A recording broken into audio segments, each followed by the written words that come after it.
학년인 남자로 얼마 전 군대 문제로 휴학을 한 상태입니다. 보통 대부분의 남자들은 21살쯤에 군대를 가곤 하잖아요. 저는 중간에 군대를 다녀오면 학업의 흐름이 끊길 것 같아서 이때를 미룬 채 학교를 다니고 있었습니다. 그런데 최근 친구의 어머니 때문에 이런 제 목표를 지키지 못하고 학업을 중단한 채 군입대를 해야 하나 고민이 됩니다. 이제부터 친구 어머님과 있었던 일에 대해서 조심스럽게 이야기해보려 합니다. 저에게는 중학교 시절부터 친했던 친구가 하나 있습니다. 소위 말하는 베스트 프렌드입니다. 공부는 물론 남몰래 10대 때 하던 나쁜 짓들도 모두 그 친구와 함께했다고 해도 과언이 아닙니다. 중학교 때 갑자기 아버지의 정근으로 이사를 하게 되었죠. 그래서 오랫동안 살던 고향을 떠나서 새로운 곳에 정착을 하게 되었습니다. 처음엔 모든 게 낯설고 힘들었어요. 한참 반항기 가득한 사춘기 때의 학교와 친구들이 모두 바뀌니 부모님에게 알 수 없는 화도 가득 나 있는 상태였죠. 학교에 가자마자 사투리를 쓰는 저를 모든 아이들이 신기하게 바라보았어요. 물론 그 당시의 아이들은 악의가 있는 것이 아닌 단순한 호기심이었을 거라고 생각합니다. 쉬는 시간에 온 제게 몰려와서 부산 사는 사람 처음 봤다는 둥, 자기 소개할 때 사투리가 웃겼다는 둥 자기들끼리 떠들기 시작했습니다. 그중 누군지는 모르겠지만 반 아이들 중 두어 명이 부산에는 아파트 있나? 부산에는 백화점 있냐 라면서 이야기를 나눴습니다. 그 소리를 듣자마자 저도 모르게 화를 냈죠.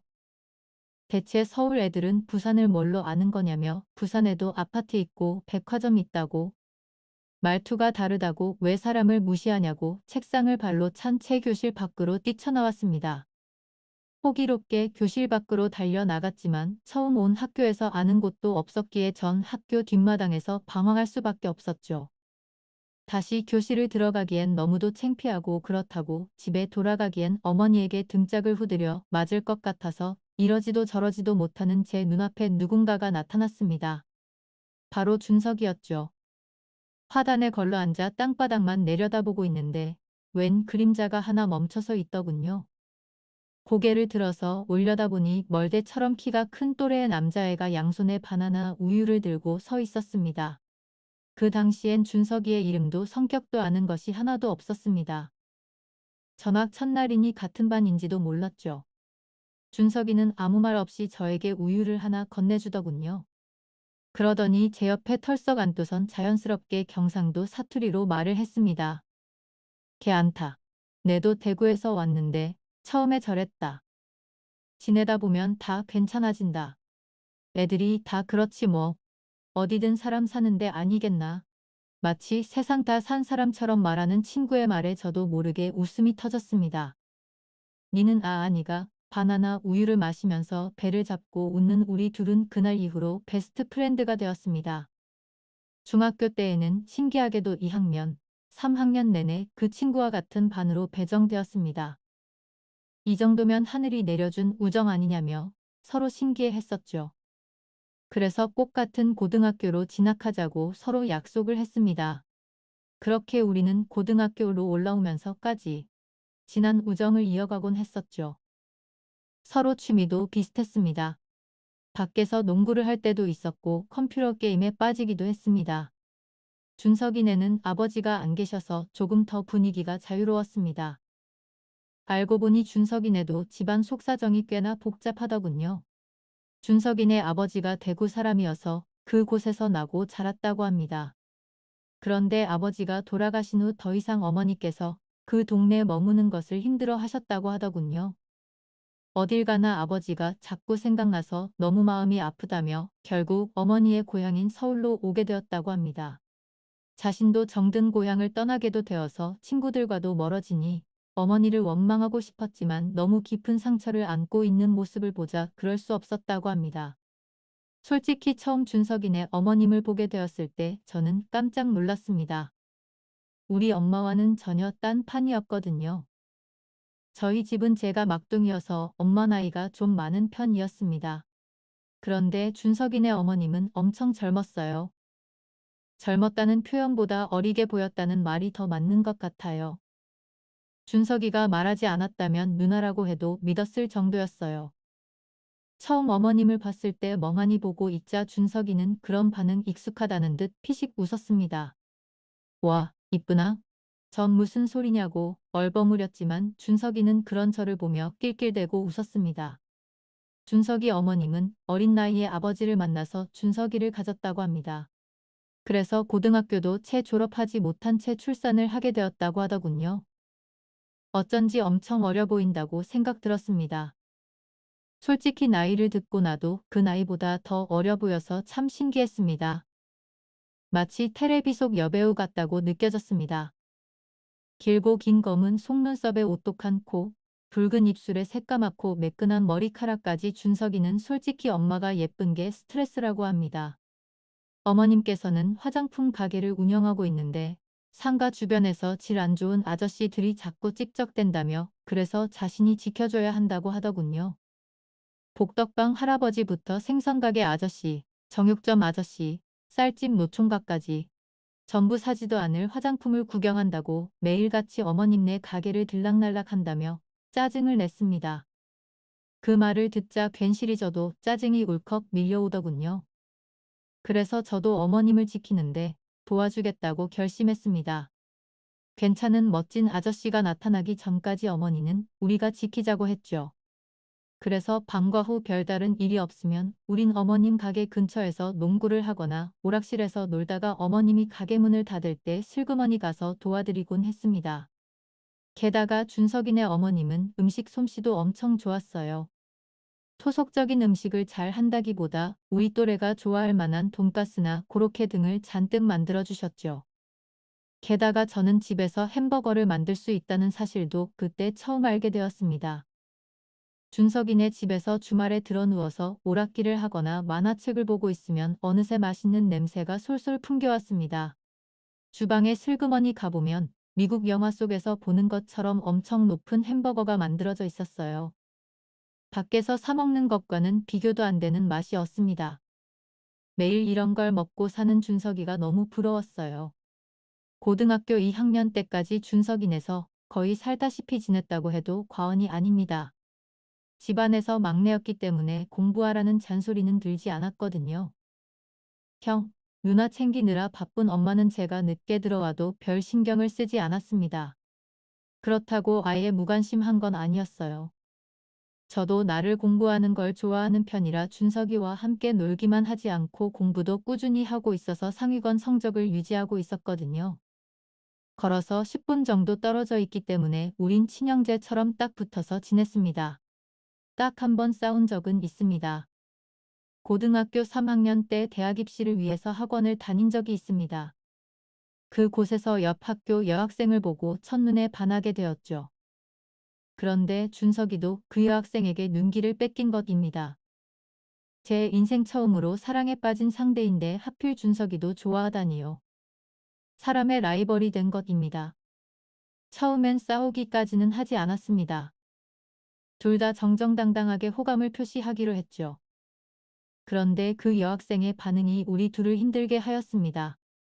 제가 좋다, 아니면 준석이가 좋다 딱 부러지게 말해주면 좋을 텐데 알쏭달쏭하게 행동을 하는 것이었습니다. 저와 단둘이 만날 때에는 제가 더 좋다는 식으로 말해놓고 준석이와 둘이 있을 때엔 준석이가 더 좋다고 했다는 것입니다. 우리 둘을 갖고 노는 것인가 저는 슬슬 그 여자의 태도에 화가 나더군요. 그래서 저는 그 여자애가 아무리 봐도 별로인 것 같아서 그만 좋아하기로 결심했습니다. 그리곤 준석이에게 걔 아무래도 조금 별로인 것 같다. 우리를 갖고 노는 것 같다. 니도 그만 만나라 라며 충고했죠. 그런데 오히려 저에게 빚도 모르면서 그 여자에 대해 험담을 한다고 화를 내는 것. 난 니 신경 써준다 말한 건데 어이가 없네. 알겠다 잘 해봐라. 그리고 니도 여자 때문에 내한테 그리 말하는 거 아니다. 준석이의 태도에 무척 실망을 하고 잠시 우리는 멀어졌습니다. 우리의 우정이 여자 하나 때문에 이렇게 깨지는 것인가 속상했지만 어쩔 수 없다고 생각했습니다. 그리고 나서 몇 달 후 준석이는 헬쑥한 얼굴로 제 앞에 나타났습니다. 알고 보니 그 여자애는 남자친구가 있었던 것입니다. 옆 학교 태권도부 주장과 사귀고 있었는데 준석이와 바람을 피운 것이었죠. 그걸 태권도부 주장에게 들켜서 준석이는 흥신 얻어 터지게 된 것이었습니다. 콧구멍에 휴지를 끼워 넣은 채 제가 하소연을 하는 준석이의 모습에 저는 웃음이 터져 나왔습니다. 네 친구 버리고 여자한테 가더니 결국은 꽃뱀한테 물려가 코피 터지고 내한테 다시 온 거가? 낄필대며 비웃는 저를 보더니 처음엔 준석이도 어이없어 하다가 자신도 이내 그런 모습이 웃긴지 같이 웃어 버렸습니다. 마치 처음 만났을 때처럼 배꼽이 빠져라 실컷 웃고 나니 언제 싸웠냐는 듯 다시 가까워질 수 있었죠. 그렇게 우리는 다시 하나로 뭉치게 되었습니다. 그런 우리 사이가 지금은 준석이의 어머님 때문에 금이 가게 생긴 것입니다. 대학교는 다른 학교로 진학을 했지만 그래도 서로의 집이 가까워서 자주 만나고 있었는데 어느 날 영장이 나왔다고 하는 것입니다. 처음에는 준석이와 저는 동반 입대까지 생각했었습니다. 그러나 동반으로 입대를 하게 되면 엄청 힘든 부대로 배치가 된다는 소문이 있어서 겁이 나더군요. 게다가 앞서 말씀드렸듯 학업을 계속 이어나가고 싶은 마음도 컸기에 저는 입대 연기를 하게 되었습니다. 준석이는 괜히 나이가 차서 가게 되면 더 힘들다며 남들 갈 때 다녀온다고 입영 신청을 했다고 합니다. 군대에 가고 나면 머리도 박박 밀어야 하니까 이렇게 신나게 놀 수도 없다며 우리는 나이트클럽도 가보고 헌팅 술집 일하는 곳도 가봤습니다. 밤새 술도 마시고 여자도 만나보고 그야말로 원 없이 실컷 놀았습니다. 준석이는 매일같이 제게 다짐을 받아냈습니다. 자신이 군대에 가 있는 사이 동네 아저씨들이 어머님에게 직접 대지 못하도록 단속을 잘해달라며 말이죠. 어머님께서 마음이 약하셔서 이상한 남자가 밀어붙이면 마지못해 받아줄 거라고 절대 그 꼴은 못 보겠다며 말입니다. 정신이 멀쩡할 때도 술에 취해 있을 때도 시도 때도 없이 저에게 엄마를 잘 부탁한다고 말했죠. 군대 입대 날까지도 마치 세뇌를 당하는 것처럼 끊임없이 이야기게 하는 준석이에게 그만 말하라고 네가 하도 말해서 귀에 피가 날 지경이라고 내가 꼭 지켜드릴 테니 안심하고 다녀오라고 했습니다. 입대 당일은 어머님과 함께 훈련소까지 함께 가서 준석이를 배웅했습니다. 그렇게 준석이는 군대에 가게 되었습니다. 준석이 어머니와 함께 집으로 돌아오는 버스 안은 참 어색했어요. 그러고 보니 준석이 없이 단 둘이 있었던 적은 한 번도 없었습니다. 민망해서 달려가는 버스 앞만 보고 있다가 잠시 옆을 돌아보니 아침부터 피곤하셨는지 잠들어 계시더군요. 5년이라는 시간 동안 어쩜 이렇게 하나도 나이가 들지 않으셨을까 신기해서 빤히 바라보게 되었습니다. 새근새근 잠들어 있는 준석이 어머님의 얼굴을 보니 버스에서의 이 시간은 지루함 없이 금방 흘러갈 수 있었습니다. 그렇게 준석이가 없는 하루하루가 시작되었습니다. 낮엔 저도 학교 생활에 집중하느라 정신이 없었습니다. 그래도 꼬박 학교가 끝난 후 준석이네 가게에 가서 일을 도왔습니다. 매번 이렇게 신세를 질 순 없다고 준석이 어머님께서 용돈처럼 아르바이트 비용도 어느 정도 챙겨주셨어요. 그래서 겸사겸사 일도 하면서 준석이의 약속대로 어머니를 챙겨드리게 되었습니다. 어머니는 평소와 다를 바 없이 괜찮아 보였지만 손님이 없는 시간대나 라디오에서 문득 슬픈 노래가 흘러나오면 본인도 모르는 새 한숨을 쉬시며 눈물을 훔쳐내시더라고요. 그렇게 한 달 정도 지났을 무렵 가게 문을 닫고 있는데 준석이 어머님께서 술을 한잔하지 않겠냐고 물으셨죠. 그동안 학교에서 환영회, 모임 같은 걸로 또래끼리 술은 마셔본 적 있지만 어머님과 마신 적은 한 번도 없어서 조금 긴장도 되고 걱정도 되었습니다. 준석이가 걱정되셔서 많이 힘드신가 보다 라고 느껴졌어요. 넓은 집에 혼자 지내니 적적하기도 하고 무섭기도 하다며 오늘처럼 가끔 술 친구가 되어줄 수 없냐고 하시더군요. 그래서 저는 알겠다고 말씀드린 후 일주일에 두세 번 술을 마시게 되었습니다. 처음엔 밖에서 맥주 한두 잔으로 시작한 술자리가 나중에는 소주로 이어지게 되었어요. 그리다 나 2차, 3차로 이어지는 날들도 많았죠. 그러던 어느 날 어머님께서 밖에서 술자리가 잦으니 생각보다 지출이 크다며 그냥 집에서 함께 마시자고 하셨습니다. 그렇지 않아도 준석이네 집과 저희 집은 걸어서 10분 거리이기 때문에 저도 그 편히 집에 갈 때 편리해서 좋다고 말씀드렸어요. 어릴 적부터 맨날 준석이네 들락날락 하니까 이상하지도 않았죠. 그런데 막상 어머님과 단둘이 넓은 집에 앉아서 술을 마시니 생각보다 민망한 기분이 들었어요. 가게에서 둘이 일들을 하거나 포장마차에서 술을 마실 때와는 또 다른 분위기가 느껴졌습니다. 그날따라 가게에 진상 손님이 많아서였는지 아니면 준석이가 부대에서 전화를 했는데 목소리가 많이 안 좋았다는지 무슨 이유였는지 기억이 잘 나진 않지만 어쨌든 힘든 하루였다며 어머님께서 연거푸 술잔을 들이키셨습니다. 평소에 주량이 제법 세신 편이라 괜찮겠지 싶었는데 어느새 몇 병을 혼자 비우시더니 많이 취하셨더라고요. 밖에서 마셨으면 집에 올 때까지 고생 꽤나 했겠구나 싫은 마음에 차라리 집에서 마셔서 다행이라고 느꼈습니다. 술잔을 건네받으며 저도 제법 마셔서 속이 좋지 않았어요. 화장실에 가려고 일어난 순간 휘청거리더니 하늘이 빙글빙글 도는 기분이었습니다. 너무 많이 마신 것 같다고 어지럽고 다리가 풀려서 힘들다고 말씀드렸더니 그럼 준석이 방에서 자고 가라고 하시더군요. 솔직히 10분 거리여서 그냥 집에 가도 상관없었지만 그날 저도 뭐에 흘렸는지 알겠다고 말한 뒤 준석이 방에 들어가서 잠을 청했습니다. 너무 취해서 집에 가는 것조차 귀찮게 느껴졌어요. 마치 침대 속으로 빨려 들어가는 것처럼 장에 빠져들었습니다. 그렇게 한참을 자고 난 뒤 눈을 떠보니 다음날 해가 중천에 떠 있었습니다. 학교를 안 가는 휴일이어서 다행이라고 느끼고 옆으로 뒤척여 누웠는데 제 옆에 누군가가 누워있더군요. 긴 머리에 보드라운 어깨가 보였고 이불 밑으로는 아무것도 입지 않은 것 같았습니다. 순간 내가 지금 어디에 있는 거지 내 옆에는 누구인 거지 머릿속이 멍해졌어요. 저도 모르게 으악 소리를 내며 벌떡 일어났고 제 옆에 있던 여자는 부시시 눈을 뜨더군요. 바로 준석이네 어머님이었습니다. 분명 어젯밤에 술을 마셨고 저는 준석이 방에서 잔다고 들어간 뒤 누웠는데 그 뒤로는 아무것도 기억이 나지 않았습니다. 왜 어머님이 여기서 그것도 이불만 덮으신 채 누워 계신지 이해가 가지 않았습니다. 제 비명에 일어나셨는지 눈을 비비며 태연이 잘 잤어 라고 말씀을 하셨습니다.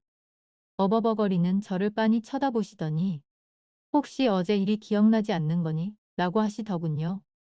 대체 어제 무슨 일이 일어난 건지 저는 아무것도 생각이 나지 않아서 고개를 가로저었습니다. 그리자 어머니께서는 금방이라도 울 것 같은 눈으로 이불을 끌어안으시곤 그래 내가 어리석었지. 어린애 달콤한 말에 빠져서 아들 친구랑 무슨 연인이 되겠다고 속은 내 잘못이지 뭐라고 하시는 것입니다. 전 정말 미칠 것 같았습니다.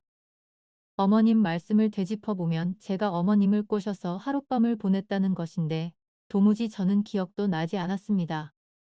무엇보다 이때까지 저는 여자친구를 사귀어 본 적도 없어서 한 번도 이런 경험이 없었는데 첫 경험이 생각나지도 않는 게 황당했습니다. 첫 경험이 기억도 안 난다고 중얼거리는 제 말을 듣더니 어머님께서는 화들짝 놀라시더군요.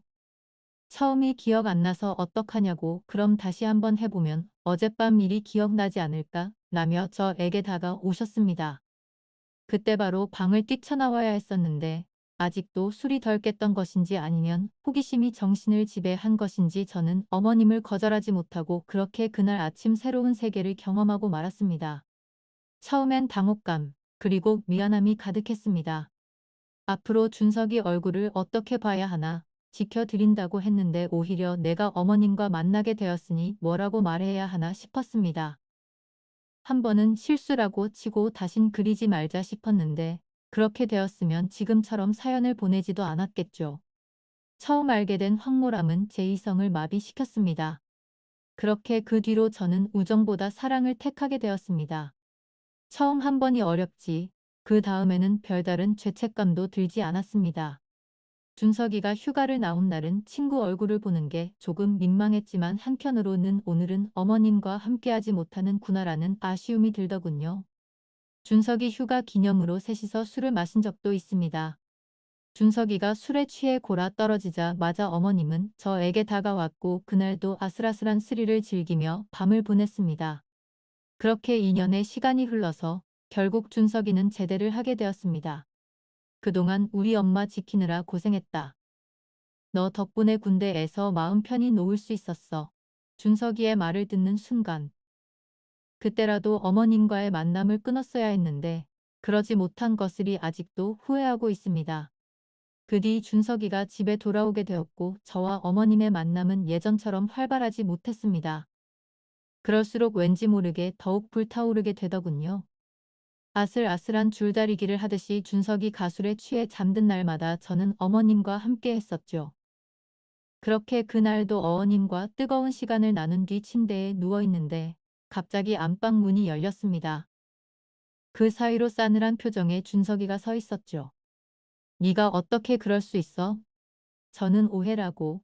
내 말 좀 들어보라고 손을 휘저었지만 준석이는 이를 꽉 깨물고 저에게 나지막히 이야기했습니다. 지금 난 널 어떨게 할지 모르니까 당장 내 눈앞에서 사라져. 저는 옷을 채 다 입지도 못한 채 손에 신발을 든 채 준석이네 집을 뛰쳐나왔습니다. 이후 지금까지 저는 준석이에게 연락 한 통 하지 못하고 있습니다. 차마 화장품 가게 앞도 지나갈 수가 없더라고요. 괜찮으신 건지 확인하고 싶었지만 준석이의 표정이 잊혀지지 않아서 연락할 수 없었습니다. 언제까지고 이렇게 숨어서 지내기가 더 이상은 힘들어서 차라리 군대로 도망을 갈까 싶습니다. 2년 동안